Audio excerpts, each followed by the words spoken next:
नाज़रीन, प्रोग्राम मंज़र पस मंज़र में आऊं आहियां तव्हांजो मेज़बान फ़हीम बबर। नाज़रीन, अॼोको प्रोग्राम में ॻाल्हि ॿोल कंदासीं त हीअ जेके दवाऊं आहिनि, जेके मेडिसिन्स हुजनि थियूं, तमामु घणो अहम रोल अदा कनि थियूं असांजी सॼी ज़िंदगी में। जिते खाद खुराक जी तमामु घणी ज़रूरत हुजे थी माण्हुनि खे, जिते सिहत जे लाइ, जेकी ज़िंदगीअ लाइ मेन जेके कॉम्पोनेंट सम्झा वञनि था, हवा, पाणी ऐं गैस, उते हाणे जेको आहे खाद खुराक, पाणी, गैस, ऑक्सीजन सां गॾु गॾु जेको दवाऊं आहिनि उहे बि तमामु घणियूं अहम थी वियूं आहिनि। नॉर्मल माण्हू हुजे, सिहतमंद माण्हू हुजे या बीमार हुजे, कंहिं न कंहिं तरीक़े सां दवाउनि सां उनजो राब्तो हुजे त दवाऊं उहे वापराइनि था। त हर घर में दवा जी ज़रूरत हूंदी आहे। अहिड़ी रीति अगरि ॻाल्हि कयूं त जहिड़ी रीति घर में भाॼियूं अचनि थियूं, जहिड़ी रीति घर में ॿियूं शयूं अचनि थियूं, इवन ॿारनि जूं शयूं अचनि थियूं खाइण पीअण जूं, अहिड़ी रीति जेको आहे दवा बि रोज़ानी बुनियाद ते तक़रीबन हर घर में अचनि थियूं। कंहिंखे मथे जो सूरु हूंदो आहे, कंहिंखे पेट जो सूरु हूंदो आहे, ऐं के ब्लड प्रेशर, दिलि जा मरीज़ आहिनि माण्हू, उहे रेगुलर बेसिस ते दवाऊं इस्तेमालु कंदा आहिनि। पर बदकिस्मती सां असां इहो ॾिठो वियो आहे त असांजे समाज में, असांजे मुल्क में ख़ासि तौर ते जेको दवाउनि जा रेट आहिनि उहे अहिड़ी तरीक़े सां वधनि था त उन्हनि रेटनि खे, उन्हनि जे अघनि खे ॼण त पर लॻियो वञनि। हिकिड़े वक़्त में 100% खां वेंदे 200% खां वधीक जेको आहे अघु वधाया वञनि था। ओचितो दवाउनि जा अघु जॾहिं वधनि था त ग़रीब माण्हू तमामु घणो परेशान थियनि था। दवाउनि जा अघु कीअं वधनि था, उनजे पोयां कहिड़ियूं कहानियूं हुजनि थियूं, डॉक्टर्स हुजनि या ख़ासि तौर ते मेडिकल स्टोर वारा, उन्हनि जो कहिड़ो रोल थिए थो त इहे दवाउनि जो अघु वधणु ऐं जेके कंपनीज़ मुख़्तलिफ़ डॉक्टर्स खे लालचूं ॾेई करे पंहिंजूं मुदे ख़ारिज, पंहिंजूं जेके लो क्वालिटी जूं दवाऊं आहिनि उहे विकिरो कराइनि थियूं।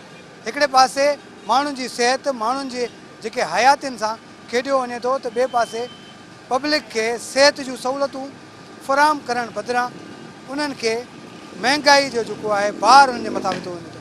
सॼी ज़िमेदारी हुकूमत जी थिए थी। ॻाल्हि कयूं हिन हुकूमत जी, त हिन हुकूमत में, वफ़ाक़ी हुकूमत हुजे या सिंध हुकूमत हुजे, हिन हुकूमत में जेका महांगाई आहे तमामु तेज़ी सां वधी रही आहे।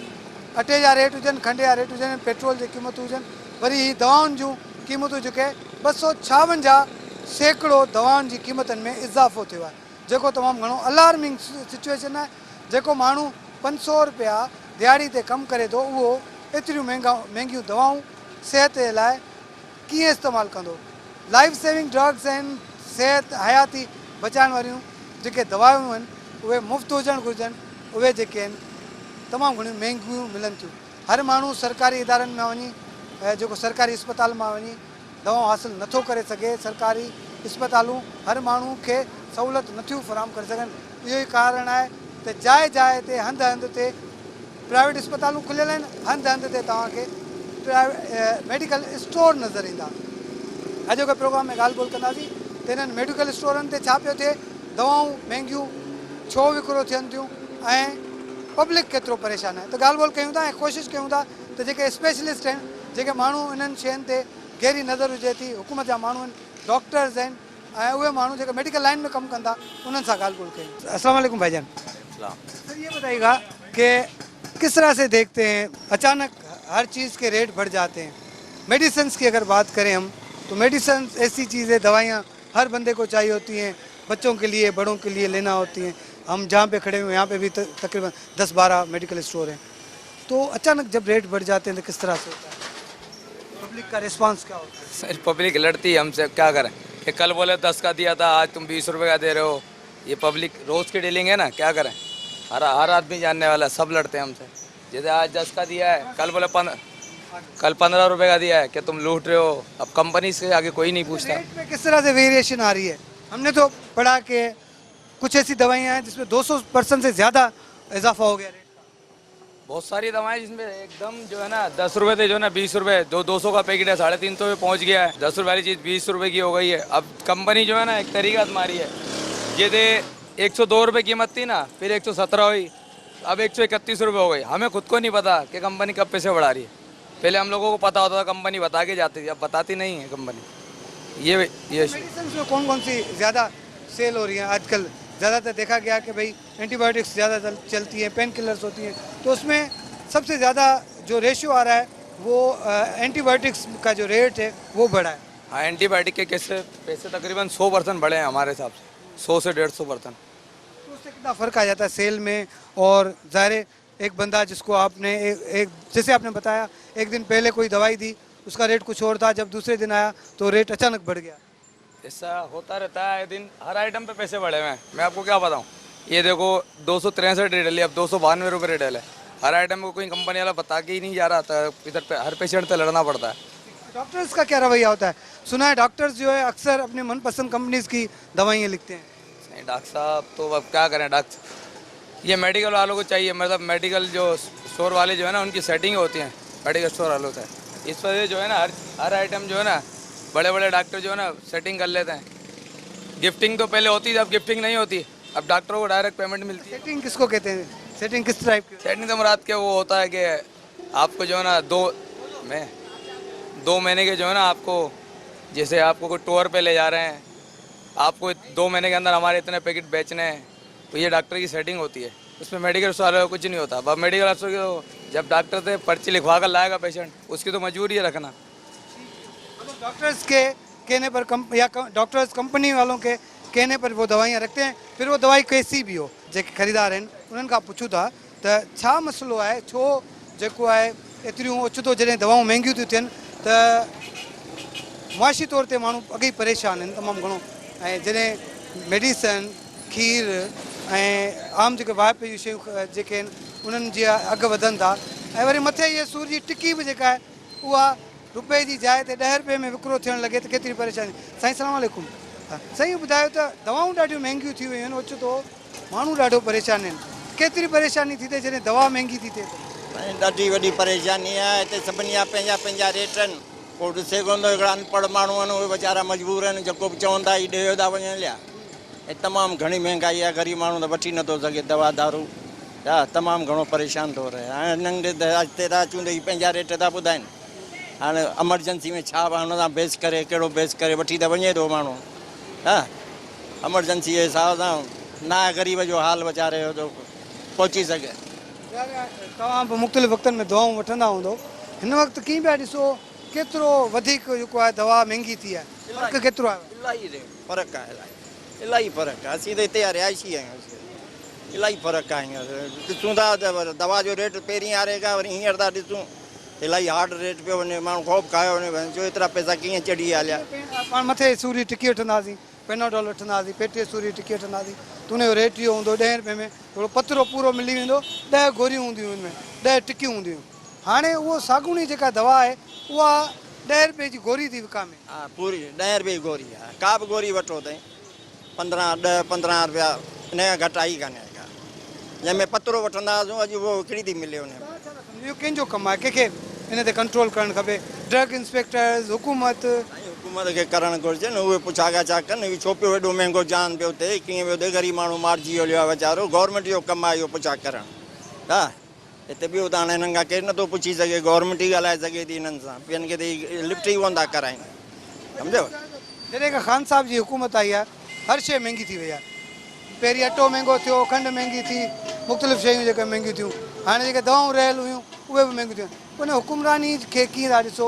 छा उनजो तर्ज़ हुकुमरानी अहिड़ो आहे, सियासत अहिड़ी आहे जो माण्हुनि खे बजाए सहूलियतूं ॾियण जे जेको आहे अज़ाब ते अज़ाब थी वियो आहे। हुकुमराननि खे खपे इमरान ख़ान साहब खे तव्हां हलियो वञे त बहितर आहे, हिते ग़रीब ॾाढो मारिजी वियो आहे, हा ग़रीब जो हाल कोन्हे को वीचारे जो, जंहिं बि शइ में अधु थो विझे, तमामु महांगी शयूं बि आहिनि, दवाऊं त इलाही ऊचे हैरान थिया आहिनि। ॾिसो था हींअर खीरनि जा रेट, हे महांगाई एॾो कमु लाहे चइजो आहे ग़रीब माण्हूअ जो, सम्झ में ॻाल्हि नथी अचे इंसानु, बचड़े वाल माण्हू वीचारो परेशान थो रहे इलाही माण्हू।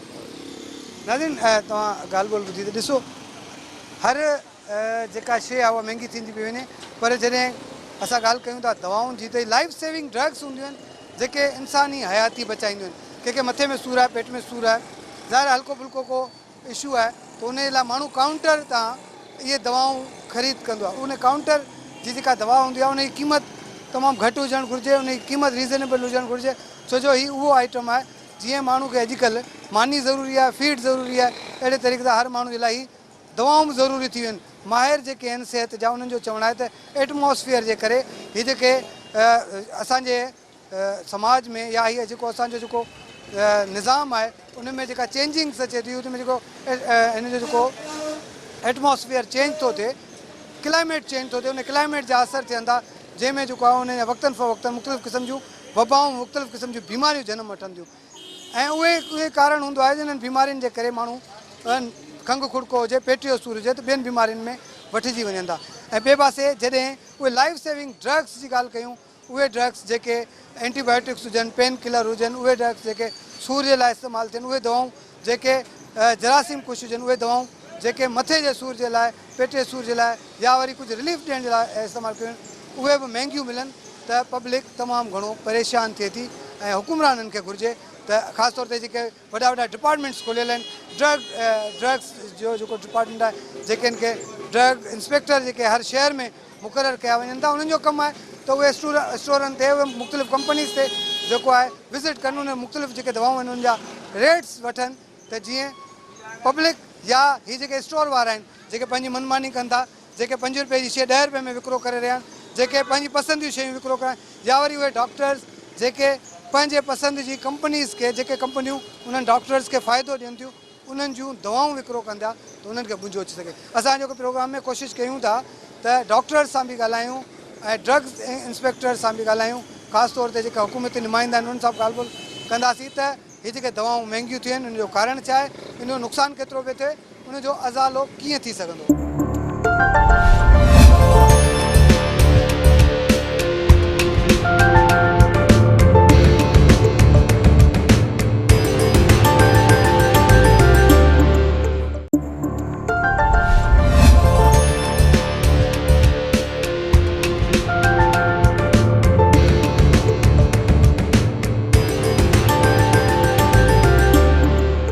वेलकम बैक नाज़रीन, प्रोग्राम मंज़र पस मंज़र में असां अपडेट कयूं पिया तव्हांखे त जेके मेडिसन्स आहिनि, जेके दवाऊं आहिनि, जेके जहिड़ी रीति उन जा रेट वधिया आहिनि, त उन्हनि जो असरु दुकानदारनि ते, मेडिकल स्टोर्स ते, गॾो गॾु अस्पतालनि ते ऐं ख़ासि तौर ते मरीज़नि ते।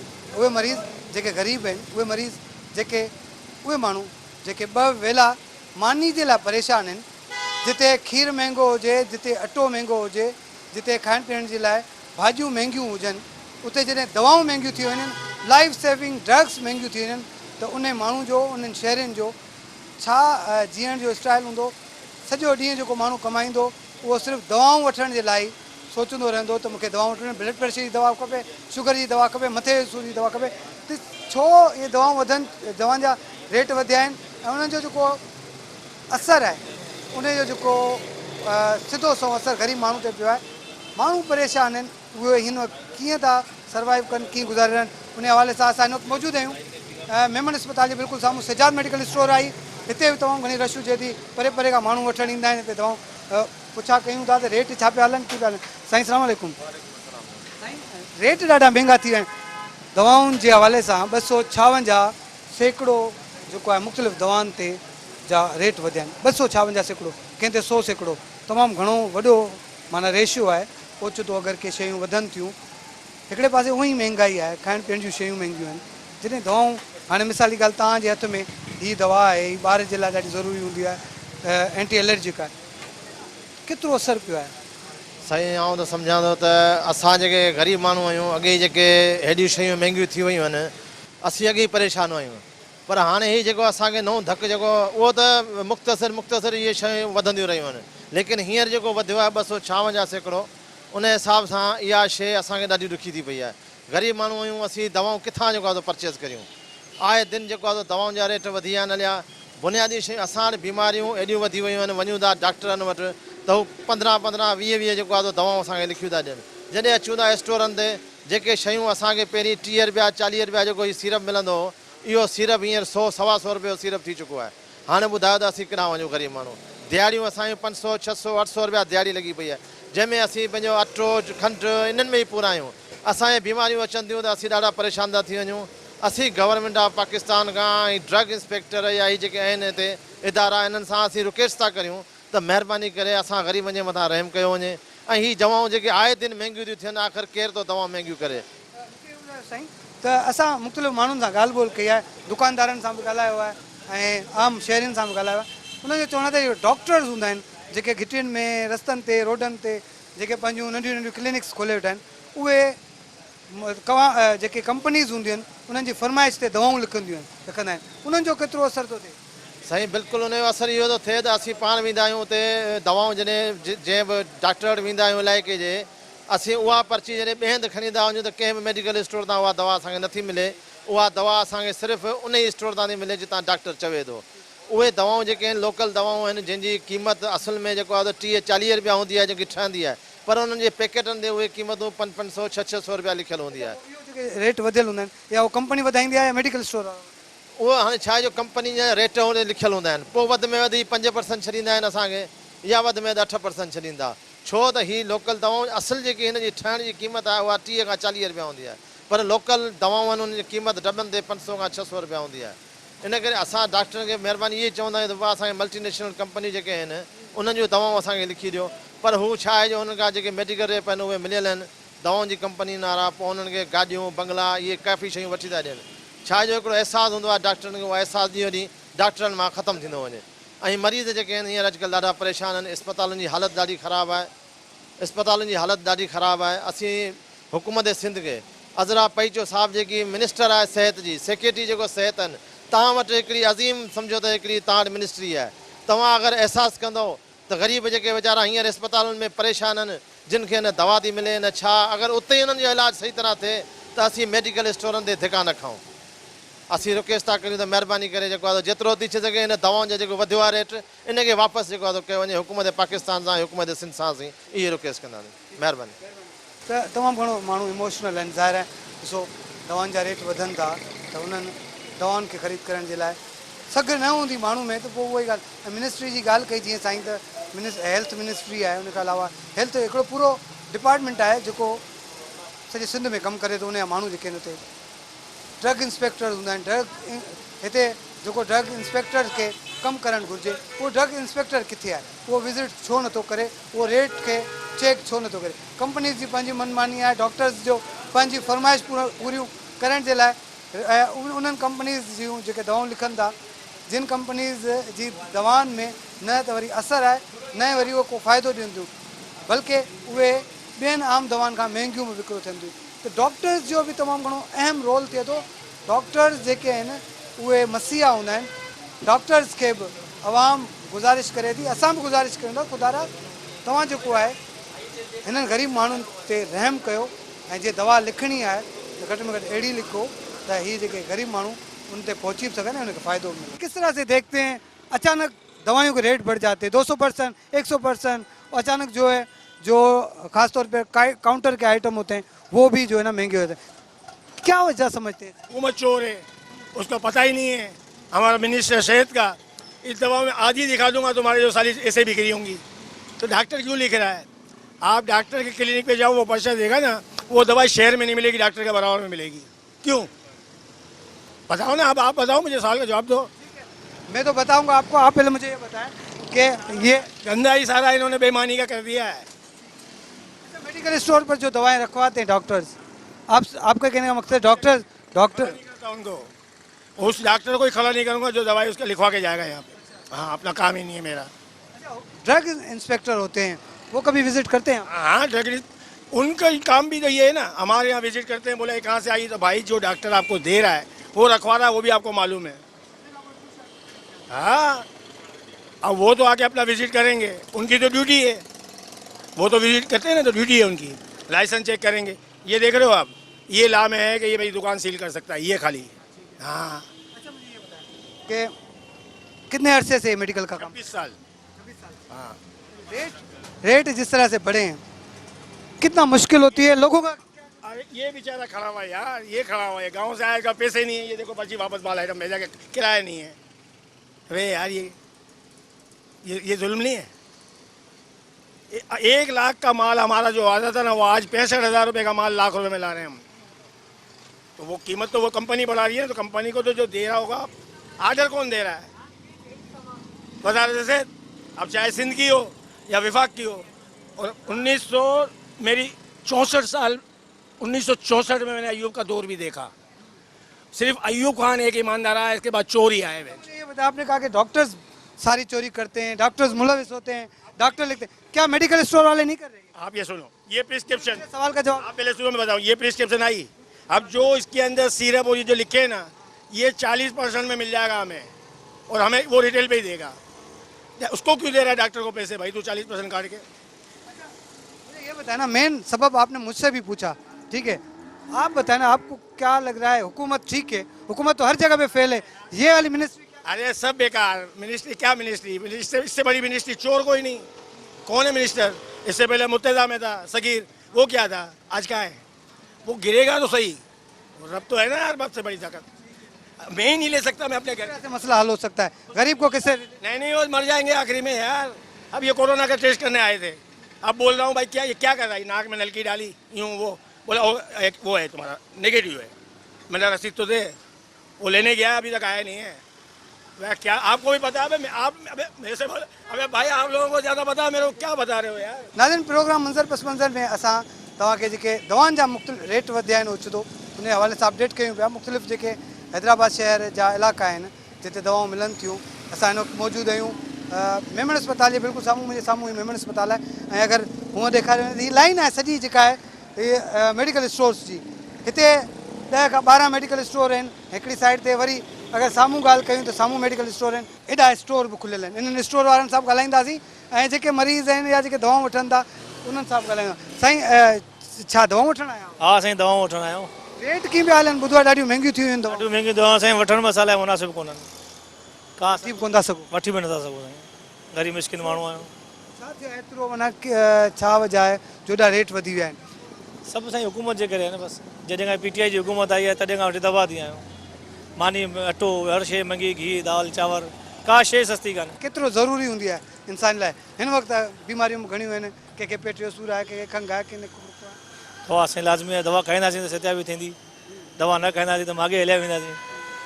इन करे दवा हाणे खाधे खां वधीक खाधे खां वधीक दवा आहे मां असां लाइ, मानी आहे न आहे, दवा लाज़मी आहे। असां कोशिशि कयूं था कुझु जेके दुकानदार आहिनि उन्हनि सां बि ॻाल्हायूं, उन्हनि खां बि पुछूं त हीअ जेके दवाउनि जा रेट्स आहिनि उहे वधनि था त उन्हनि जो असरु दुकानदार ते केतिरो पए थो, ग्राहक ते केतिरो पए थो, ऐं उहो जेको बीमार माण्हू आहे उन ते। अस्सलाम वालेकुम सर जी, ये बताइएगा कि रेट्स मेडिसिन्स के जो है अचानक बढ़ जाते हैं। देखा गया कि 200% से भी ज़्यादा मेडिसिन्स बढ़ी हैं, कितना फ़र्क आया है, कितना लोग परेशान हैं? कस्टमर बड़ा परेशान है। वो तो हमें समझता है कि हम कोई बहुत ज़्यादा महंगी दवाई बेच रहे हैं, उसका एक हफ्ते का बजट जब डबल हो जाता है तो बेचारा वो 2 दिन पे ही आ जाता है। फिर क्या करे, कंपनी बगैर का इन्फॉर्मेशन दिए ऑटोमेटिक रेट बढ़ा रही है। तमाम रोज़ाना की बुनियाद पे बढ़ रहा है। अब तो अभी मिल्क के ऊपर इतना रेट बढ़ा है आपको बता नहीं सकता। 200 रुपये डब्बे बढ़ा दिए बच्चों के दूध के ऊपर। जो ज़्यादा यूज़ आइटम होता है, ज़्यादा सेल होने वाला आइटम कौन सा होता है? मिल्क के शुगर की दवाएं, ब्लड प्रेशर की दवाएं हैं ये हैं, और इनके ऊपर मुसलसल रेट बढ़ रहे हैं। कभी 50 रुपये, कभी 100 रुपये, अलग अलग हिसाब से बढ़ाती रहती है कंपनी। वो कोई इन्फॉर्मेशन नहीं है किसी को भी। कुछ कहने वाला नहीं होता कोई? जिस तरह से मिनिस्ट्री होती है, जिस तरह से लोग होते हैं, जिस तरह से डिपार्टमेंट्स होते हैं, सेहत का भी डिपार्टमेंट है, उसको ड्रग जो डिपार्टमेंट है वो भी कंट्रोल करता है, तो ऑफिसर्स वगैरह कभी आते हैं पूछने? नहीं सर, कोई नहीं आता ऐसा, कोई भी ड्रग टॉलरेंस कोई भी नहीं आता हमारे पास, ना कोई मालूम करता है। ये सब सेटिंग होती है इनकी आपस की, और क्या है। मतलब किसकी? गवर्नमेंट के लोगों की सेटिंग? जाहिर सी बात है, जब वो ऐसे कैसे रेट बढ़ा देंगे, उनकी अप्रूव होती है ना, ऐसे जब भी तो रेट बढ़ते हैं। मिनिस्ट्री से अप्रूव होती है, ड्रग इंस्पेक्टर से अप्रूव होती है, तभी तो रेट होते हैं, ऐसे नहीं बढ़ा सकते वो भी यार। जब एक बंदा काउंटर पे आता है चीज़ लेने के लिए, उसको रेट बढ़े हुए मिलते हैं तो उनके रिएक्शन क्या होता है? बिल्कुल सर, वो हक्के बक्के रह जाते हैं। एक चीज़ वो 550 रुपये की हेमोलिन ले रहा है, एकदम जब 800 रुपये की हो जाएगी तो वो तो शौक हो जाएगा। वो क्या करेगा बेचारा? फिर डॉक्टर से पे जाता है और फिर लो क्वालिटी की लिखवाने के जाता है। बहुत परेशानी है, जाहिर सी बात है सर, बहुत परेशानी। वो काफ़ी रेट बढ़ गए हैं, काफ़ी ज़्यादा जो है ना। हुकूमत को चाहिए कि इस तरफ तवज्जो दे, वो रेट की तरफ। और जो गरीब आदमी के लिए आप समझ लें कि दवाइयाँ लेना जो है ना वो बहुत मुश्किल हो गया है। अब आपको पता है रोज़मर्रा की चीज़ें हैं ये, तो इसके बगैर कोई गुजारा भी नहीं है। अगर बीमारी अल्लाह ना करे आ जाए तो बहुत जो है परेशानी है आजकल। दवाएं कितनी यूज़ होती हैं आजकल? जिस तरह से हम बच्चों को चीज़ें दिलाते हैं, मेरे ख्याल में दवाई भी इस तरह। बिल्कुल बिल्कुल सही बात है, जाहिर है दवाइयाँ काफ़ी यूज़ होती हैं। फिर सबसे बड़ी बात ये डॉक्टर भी ऐसे हैं कि काफ़ी दवाइयाँ लिख के देते हैं। उनको भी चाहिए कि इस तरफ थोड़ी तवज्जो दें, जो मतलब जो ज़रूरत है जिस दवा की मरीज़ को वही लिख के दी जाए। ये खाना खाएं नहीं खाएं, बच्चों को दवा ज़रूर दिलानी है।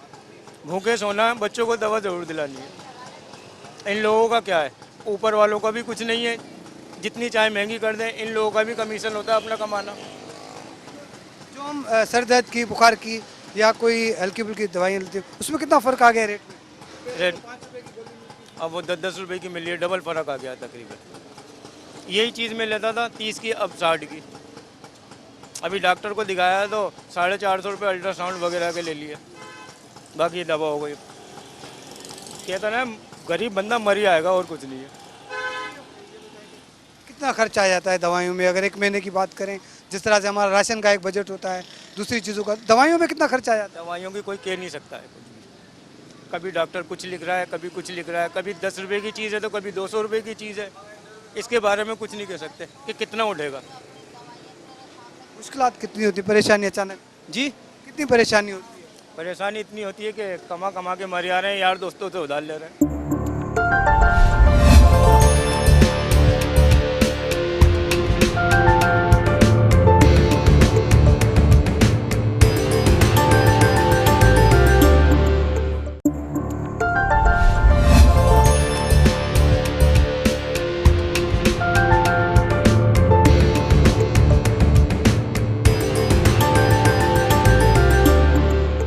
ओचितो दवाउनि जा जेके अघ वधी विया आहिनि ऐं पेटीअ सूर जी दवा खां वठी वेंदे जेके ब्लड प्रेशर, दिलि जूं दवाऊं आहिनि ऐं ख़ासि तौर ते जेके एंटीबायोटिक्स आहिनि, उन्हनि जा अघ वधी विया आहिनि। उन्हनि जे अघ वधण जे करे जेके आम माण्हू आहिनि तमामु घणो परेशान आहिनि। टेबल आइटम हूंदा आहिनि, पेन किलर जेके हूंदा आहिनि, जंहिंमें ब्रूफेन हुजे, पेनाडोल हुजे या वरी उहे दवाऊं जेके आम तौर ते माण्हू पंहिंजे तौर ते वञी ख़रीद कंदा आहिनि, उन्हनि जा बि अघ वधी विया आहिनि। जेका टिकी, जेका गोरी, जेको हब रुपए में मिलंदो हो, उहो हिन वक़्तु जेको आहे 10 रुपए में मिले थो। त अहिड़ी रीति जेके दवाउनि जा अघ वधिया आहिनि, जिते आम वाइपे जूं शयूं वधियूं आहिनि, खाइण पीअण जूं शयुनि में जेको उन्हनि जो इज़ाफ़ो थियो आहे, त दवाउनि जो जेको दवाउनि जे रेट्स में जेको इज़ाफ़ो थियो आहे, माण्हुनि खे तमामु घणो परेशान कयो आहे। हिन जी वजह छा आहे, उहो छो था वधनि, त टेक्निकली उन जे हवाले सां पुछियो आहे। ज़ीशान साहब असांखे जॉइन कयो आहे ऐं ज़ीशान मेडिकल लाइन सां जेको आहे उन जो तालुक़ु आहे।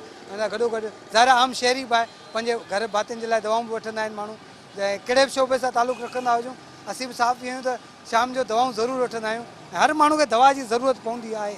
त दवा जो जेको रेट आहे उहो वधणु हर माण्हू ते असरु विझे थो। जहिड़ी रीति खाद्य खुराक जी शयूं जूं जेको अघु वधनि था त माण्हू परेशान था थियनि, त दवा बि महांगी थिए थी त माण्हू परेशान। ज़ीशान साहब ये बताइएगा कि अचानक ये मेडिसिन्स के जो है रेट्स वो बढ़ गए हैं, किस तरह से देखते हैं, क्या वजह होती है उनके पीछे? अगर हम टेक्निकली देखें तो क्यों इस तरह से बढ़ते हैं?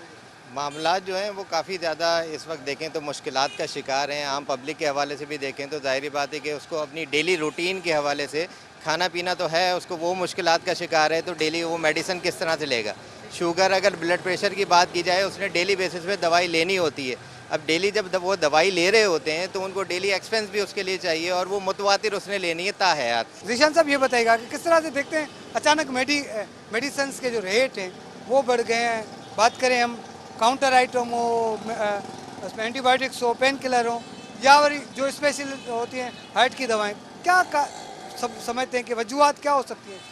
देखिए, मुख्तलिफ वजूहत हो सकती हैं। अब ये तो गवर्नमेंट पॉलिसीज़ पे डिपेंड करता है कि वो किस तरह से क्या चीज़ है, या तो वो पब्लिश होनी चाहिए किसी डायरेक्टरी के अंदर, ये डिटेल आनी चाहिए, आम पब्लिक को पता चले कि जी ये सॉल्ट या ये मेडिसिन जो है इन वजूहत की बिना पे जो है महंगी हुई हैं। आम पब्लिक की अगर बात की जाए, एक आम बंदा है जो किसी भी शोबे से ताल्लुक़ रखता होगा, लेकिन वो डेली रूटीन में कुछ ना कुछ मेडिसिन परचेज़ कर रहा है। ख़ास तौर पे अगर ब्लड प्रेशर या डायबिटिक पेशेंट की बात की जाए तो उनको डेली बेसिस पे मेडिसिन परचेज़ करनी होती है, जो कि ताहयात उन्हें खानी होती हैं। तो वो रोटी अपनी पूरी नहीं कर रहा तो किस तरह से मेडिसिन के पैसे पूरे करेगा? तो एक्स्ट्रा बर्डन जो उसके ऊपर आ रहा है वो उसको मैनेज करने के लिए या तो आवाम के पास रिसोर्सेज हों कि उसकी अपनी अर्निंग इतनी है कि वो मेडिसिन परचेज़ कर सकता है ज़्यादा महंगे रेटों पे भी, लेकिन जब उसकी रिसोर्सेज ही नहीं है तो वो किस तरह से अपनी चीज़ों को मैनेज करेगा, अपना घर किस तरह से चलाएगा और अपनी मेडिसिन का ख़र्चा किस तरह से बेयर करेगा? क्योंकि एक बंदा अगर शुगर ब्लड प्रेशर की दवाई ले रहा है तो कोई बच्चा भी होगा, कोई बूढ़ा भी होगा, मुख्तलिफ बीमारियाँ जो हमारी कम्युनिटी के अंदर मौजूद हैं उसके हिसाब से भी वो मेडिसिन ले रहा होगा। कुछ नहीं तो पेनाडोल वगैरह जो दर्द सर की गोली है या और कोई रूटीन के अंदर उसको ज़रूरत है, दर्द की गोली है, वो ले रहा होगा। तो उसके भी एक्सपेंस उसको चाहिए। अगर ये 200-300% की बात की जा रही है तो मार्केट के अंदर बाद दफ़ा ये देखा जाता है कि 300% तो इजाफा हुआ है, लेकिन वो शॉर्ट हो गई। तो कंपनी तो प्रोडक्शन अपनी कर रही होगी ना किसी लिहाज से। कंपनी ऐसा तो नहीं हो सकता कि एक चीज़ बना के 6 महीने तक बनाए नहीं, क्योंकि उसका अपना प्लांट है, उसके अपने एक्सपेंसेस या बाकी मामलात भी तो होंगे, तो उसको कंटिन्यू प्रोडक्शन तो रखनी है। तो जो मार्केट में अगर चीज़ नहीं आ रही तो उसकी वजूहत क्या हैं, ये तो कंपनी वाले ही जान सकते हैं। ठीक है, कंपनीज की होती हैं सारी चीज़ें, लेकिन हम अगर बात करें मेडिकल स्टोर्स की, डॉक्टर्स की बात करें, तो हर बंदे का यहाँ पर एक रिस्पॉन्सिबिलिटी है ना, एक शहरी की। मैं साफ़ी हूँ, मेरी एक रिस्पॉन्सिबिलिटी है, तो एक मेडिकल स्टोर वाले की रिस्पॉन्सिबिलिटी होगी, एक डॉक्टर की रिस्पॉन्सिबिलिटी होगी। तो लोग किस तरह से अपनी रिस्पॉन्सिबिलिटीज़ को निभा रहे हैं अगर मेडिकल लाइन की बात करें? देखें, इसमें मामलात ये हैं कि कुछ लोग तो अपनी जिम्मेदारी निभा रहे हैं, लेकिन बात ये कि अगर उसको दूसरा शख्स सपोर्ट नहीं करेगा, क्योंकि ये एक चेन वाला सिस्टम है ना। अगर इसमें एक बंदा तो फेवर कर रहा है, कोशिश कर रहा है, लेकिन अगर 3 बाकी लोग नहीं करेंगे तो वो किस तरह से कीमत को कम कर सकते हैं, बाकी मामला को किस तरह से देख सकते हैं। तो ज़रूरत यही है कि वो 4 लोग या पूरी जो चेन है जो इस सिस्टम को चला रही है, अगर वो कंबाइन होकर काम करे तो हालात जो है मज़ीद बेहतर हो सकते हैं, आवाम के लिए सहूलत भी हो सकती है। दिशान असांखे ॿुधायो त जहिड़ी तरीक़े सां मेडिकल लाइन्स हूंदियूं आहिनि, कंपनीज़ हूंदियूं आहिनि, उन्हनि वटि हिकिड़ा तरीक़ेकार हूंदो आहे ठहण जो, उन्हनि जो रेट बि जेको तय थींदो आहे उहो मिनिस्ट्री ॾांहुं वेंदो आहे। जॾहिं रेट कंहिं दवा जो तय थींदो आहे, मिनिस्ट्री उनखे अप्रूव कंदी आहे, उन खां पोइ उहो मार्केट थींदो आहे ऐं उहो अप्रूव थियल रेट ई लागू थींदो आहे। उन में ई होलसेलर खां वठी वेंदे रिटेलर ताईं उन रेट ते पाबंद हूंदा आहिनि उन शयुनि खे विकिरो करण ते। हिन मेडिकल स्टोर ते मौजूदु आहियूं, हिते जेके ख़रीदार आहिनि, दुकानदार में ॿिन्हिनि सां ॻाल्हाईंदासीं, पुछंदासीं त कीअं पिया हलनि रेट छा आहे। साईं सलाम वालेकुम। वालेकुम सलाम। किथां आया आहियो साईं? जी शेखपुर को गए हैं। शेखपुर को हैदराबाद दवा वठण? जी जी हाँ, दवाई वठण आया हूँ। आया तव्हां? जी मुंहिंजी घरवारी ठीकु आहे। जी अच्छा, मूंखे ॿुधायो, दवाऊं वठो, दवाऊं ॾाढियूं महांगियूं थी वियूं, रेट कीअं पिया हलनि? रेट मुंहिंजी महांगियूं थी वियूं आहिनि न दवाऊं, मुंहिंजो महांगियूं पई हलनि पियूं, ग़रीब माण्हू पुॼी नथो सघे। दवाऊं खाराए पियो हफ़्ते महीने में 2 महीने। दवाऊं महीने में केतिरियूं इस्तेमालु थी थियनि? इहो 2 हफ़्तनि जो माना 2 महीननि जो मिली वञे दवाई। 2 महीननि जूं दवाऊं वठण केतिरे में मिलंदियूं आहिनि? उहो तक़रीबन 600 रुपए जो। जी हाणे वरी रेट वधियो आहे त पोइ हाँ, रेट महांगाई थी वई है ना हर शइ। हीअ एतिरियूं सारियूं जेके दवाऊं आहिनि, इहे हिकिड़े मरीज़ जूं आहिनि। हीअ जॾहिं घर वेंदियूं, ज़ाहिर आहे हीअ ग़रीब माण्हू शेख बुरकियो खां हिते हैदराबाद में आयो आहे, हिते अस्पताल में हिन डॉक्टरनि खे बि ॾेखारियो हूंदो, उनजी फीस बि ॾिनी हूंदी, ऐं गॾोगॾु जेको आहे हाणे हीअ दवाऊं वठी पियो वञे। हिन दवाउनि जा जॾहिं रेट वधनि था त तमामु घणी परेशानी थिए थी। छा कंदा आहियो तव्हां? ये भट्ठे ते कमु कंदा आहियूं, सिरनि जो। भट्ठे ते सिरनि जो कमु कयो, घणी मज़दूरी आहे? मज़दूरी उते घटि आहे, 220 रुपया चकर आहे। 220 रुपया ॾींहं में, मतिलबु घणो 400-500 रुपया मिलंदा? 200 रुपया मिलंदा, 220। तमामु अफ़सोस जी ॻाल्हि आहे त हीअ 200 रुपया दिहाड़ी वारो माण्हू आहे ऐं 600 रुपए जी दवाऊं वठे थो। हिते जेको दुकानदार आहे, नौजवान वेठो आहे, हुन सां ॻाल्हायूं था त कीअं मेडिकल स्टोर ते माण्हू अचनि था। असां थोरी देरि पहिरीं हिकिड़ो माण्हू ॾिठो, उहो बि तमामु घणो परेशान हो। साईं, रेट ॾाढा वधिया आहिनि, कीअं पिया ॾिसो केतिरो हीअ जेके ख़ासि तौर ते ख़रीदार अचनि था उन्हनि खे केतिरो मसइलो? साईं ॾाढो मसइलो आहे, हींअर ग़रीब आहे त मतिलबु मज़दूरी घटि आहे ऐं दवाउनि जा रेट मतिलबु हेवी आहिनि ॾाढा। तो इन जे करे मतिलबु ग़रीब वठनि कान था। डॉक्टर हफ़्ते 15 ॾींहं दवा थो लिखी ॾे त हिकिड़े ॾींहं जी 2 ॾींहं जी सो बि मुश्किल सां था वठनि, सो बि रिआयत करे करे मतिलबु एतिरो मतिलबु जेतिरो असांखे रुपए 2 रुपया था बचनि उन्हनि ते। डॉक्टर्स जूं मनपसंद कंपनीज़ जूं दवाऊं लिखंदा आहिनि? उहो त सर हींअर जाम थी वई आहे, मतिलबु जेके डॉक्टर मतिलबु मेडिकल रेपनि सां लॻल आहिनि त उहे मतिलबु उन्हनि जूं ई दवाऊं लिखनि था। उन्हनि सां कहिड़ो फ़र्क़ु थो? फ़र्क़ु कुझु कोन थो थिए, मतिलबु उन्हनि खे कमीशनूं मिलंदियूं हूंदियूं। नाज़रीन, प्रोग्राम मंज़र पस मंज़र में असां तव्हांखे मुख़्तलिफ़ मेडिकल स्टोर्स ते उन्हनि जे मालिकनि, दुकानदारनि, जेके शॉपकीपर्स हूंदा आहिनि, जेके कमु कंदा, उन्हनि सां ॻाल्हायोसीं, शहरियुनि सां ॻाल्हायोसीं, मेडिकल जा जेके स्पेशलिस्ट आहिनि उन्हनि सां बि ॻाल्हि ॿोल कईसीं त हीअ जेके दवाउनि जा रेट वधनि था, उन्हनि जो सिधो सओं असरु हर माण्हू ते पए थो, हर घर ते पए थो, हर फ़र्द ते पए थो। त हुकूमत खे घुरिजे, मिनिस्ट्री खे, ख़ासि तौर ते जेका सिहत खाते जी मिनिस्ट्री आहे उनखे घुरिजे, सिहत खाते खे घुरिजे, ड्रग इंस्पेक्टर्स जेके मुक़ररु कया विया आहिनि उन्हनि खे घुरिजे त हिननि मेडिकल स्टोरनि ते डॉक्टर्स वटि जेके विज़िट कयो वञे, उते जेके हीअ दवाउनि जा रेट वधनि था उन्हनि ते उन्हनि जो गौर फ़िक्र कयो वञे। ख़ासि तौर ते अक्सर मेडिकल स्टोरनि ते जेके दवाऊं विकिरो थियनि थियूं उन्हनि जी जेका रियल प्राइस हूंदी आहे उन खां हथ सां मार्कर सां कटियो वेंदो आहे ऐं नई का प्राइस लिखी उनखे विकिरो कंदा। त हिकिड़े पासे मेडिकल स्टोर ते जेको इहो कारो धंधो थिए थो इनखे बि मुंझो ॾियणु खपे। ॿिए पासे जेके डॉक्टर्स मुख़्तलिफ़ जेके कंपनीज़ आहिनि उन्हनि खां पैसा वठी, उन्हनि खां मराहतूं वठी, उन्हनि खां सहूलियतूं वठी, उन्हनि खां विज़िट ऐं पंहिंजे घर जा आयशो आराम वठी करे ग़रीब माण्हुनि खे घटिया ऐं जेका गैर मयारी दवाऊं लिखनि था ऐं स्टोर था ख़रीद करण ते मजबूर कनि था। उन्हनि डॉक्टरनि ख़िलाफ़ जेको आहे कार्रवाई थियणु घुरिजे। त हिन वक़्तु जेको आहे पब्लिक जेका आहे उन्हनि ख़ासि तौर ते ख़ान साहब खां, कैप्टन ख़ान साहब खां, इमरान ख़ान साहब खां ऐं असांजो जेको वज़ीर आला सिंध सैयद मुराद अली शाह साहब खां पुरज़ोर मुतालबो कयो आहे त दवाउनि जी क़ीमतनि ते ज़ाब्तो आंदो वञे, उन्हनि जी कार्रवाई कई वञे, इन्हनि खे जेके वधाइण में जेको दवाउनि जो रेट वधाइण में मुलविस माण्हू आहिनि उन ते मेडिकल स्टोर्स जे ख़िलाफ़ु कार्रवाई कई वञे, डॉक्टर जे ख़िलाफ़ु कार्रवाई कई वञे त जीअं पब्लिक खे रिलीफ मिली सघे। ईंदड़ प्रोग्राम ताईं ॾींदा इजाज़त। अल्लाह हाफ़िज़।